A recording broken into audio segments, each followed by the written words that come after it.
대학에 입학했을 때부터 선교지에서 일하는 꿈을 마음에 키워왔습니다. 하지만 어떤 이유에서인지 그 기회가 쉽게 오지 않았는데요. 마침내 1년 단기 선교사로 칠레에 갈 기회를 얻었습니다. 이 선교사 파송 프로그램은 최근에 만들어졌어요. 저도 대학 과정을 우선 마치는 것이 좋겠다고 생각했는데 시기적으로 보면 딱 저를 위한 준비된 프로그램이라는 생각이 들더군요. 3학년 말이 되면서 선교사가 되고 싶다는 마음이 더욱 간절해지더라고요. 담당 교수님과도 이 문제를 의논했지요.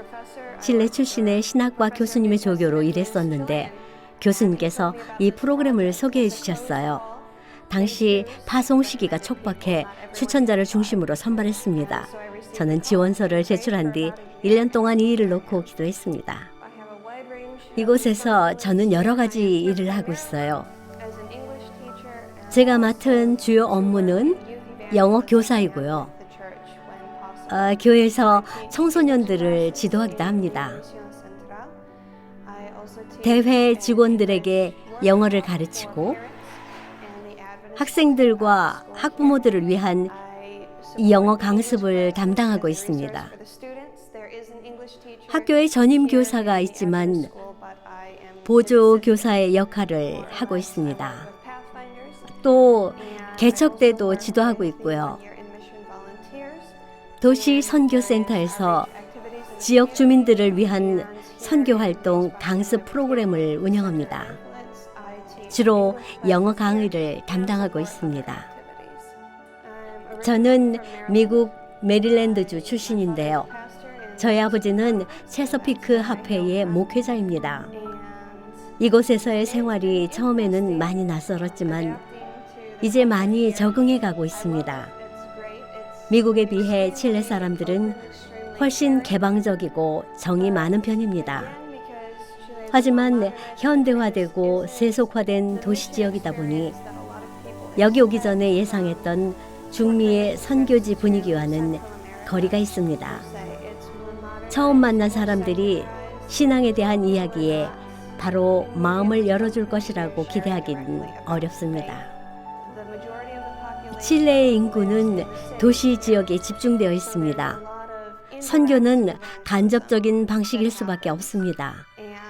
물론 사람들이 아주 친절하고 마음이 열려있는 편이긴 하지만 그렇다고 해서 복음을 전하기 쉽다는 뜻은 아닙니다.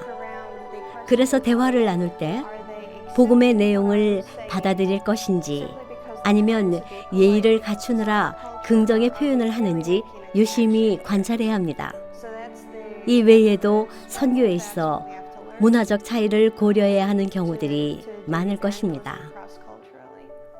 파송 전에도 스페인어를 조금 하긴 했는데요. 최소한 기초는 안다고 생각했습니다.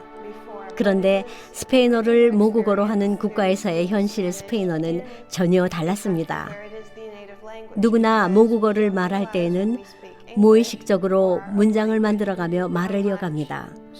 사투리나 비속어, 속담과 수거들을 자유롭게 구사하죠.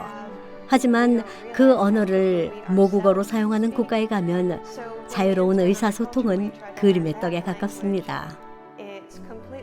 책에서 배운 내용은 한계가 있습니다. 제 경우 아주 짧은 스페인어 문장을 자연스럽게 말하는데 2달 정도 걸렸습니다.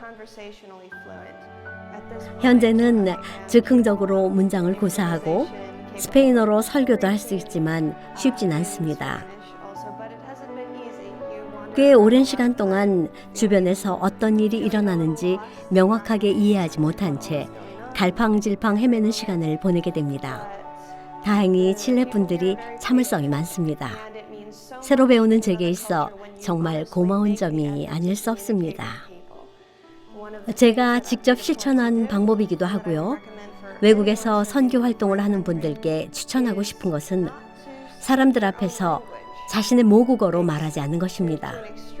저 같은 경우 제가 일하는 학교에 영어를 잘 하시는 분들이 있는데요. 전 그분들과도 스페인어로 대화합니다.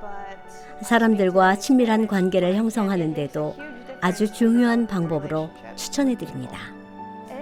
선교사로서 일하는 이 짧은 시간이 이전의 그 어떤 교육과정 훈련들보다도 앞으로의 제 삶, 선교사로서의 삶을 준비하는데 더 큰 도움이 될 것입니다. 저는 교회의 사역에 직접 참여하고 선교 현장을 몸으로 경험하며 배움을 얻고 싶어서 이곳에 왔습니다. 이곳에서 여러분의 목회자들과 멘토들로부터 많이 배우고 있습니다. 다양한 선교의 방법들을 적시에 사용하는 법을 현장에서 배우고 있고요. 외국에 와서 선교의 현장에서 일할 수 있는 이 축복과도 같은 시간에 정말 감사드립니다.